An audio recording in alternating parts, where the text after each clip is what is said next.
Napasakamay na ng pulisya ang nakatalagang Regional Top 10 Most Wanted Person sa kasong murder matapos ang matagumpay na operasyon sa Maguindanao del Norte.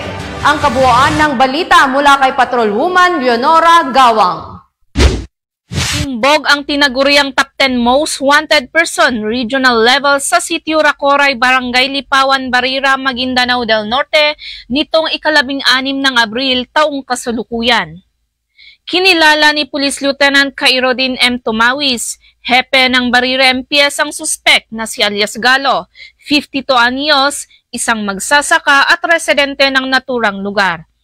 Matagumpay na naresto ang suspek dahil sa pagtutulungan ng mga otoridad ng Barira MPS, 3rd Maneuver Platoon 1st Provincial Mobile Force Company, Maguindanao del Norte Police Provincial Office, Provincial Investigation and Detective Management Unit, Regional Drug Enforcement Unit RIAT ProBar, 1401st and 1404th Regional Mobile Force Company, Regional Mobile Force Battalion 14, Provincial Drug Enforcement Unit, 2nd Provincial Mobile Force Company, Tactical Support Company RMFB 14 at Marine Battalion Landing Team 2 sa bisa ng warrant of arrest sa kasong Article 248 of RPC o murder sa ilalim ng Criminal Case Number 2020-14713 na inisyu ni Honorable Kasan K. Abdul Rahman, Acting Presiding Judge Branch 14 Regional Trial Court Hall of Justice ORG Compound, Cotabato City noong ika-25 ng Marso taong kasalukuyan.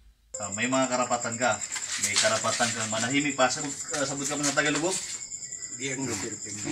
Na mga karapatan ka. Kapaya ka di kan dito sa gigagida bugadunga, uwi na mapakaya nga bupakatir na sa bugadunga. Kasabutan ka. Karapatan ka pan na kuan. May mga ibang kagulan sir. Sama sa muro. Humakawagib ka na kapag ako mo ka sa bugadunga, hindi ka pagagang mo sa bugado na namaga nga gobyerno ng Pilipinas para makuha ka sa bugado para sa patasawan sa kurtiyo pa mo. Kasabutan ka? Mahaharap sa kasong paglabag sa Article 248 o murder ang suspek kapag napatunayang nagkasala ito.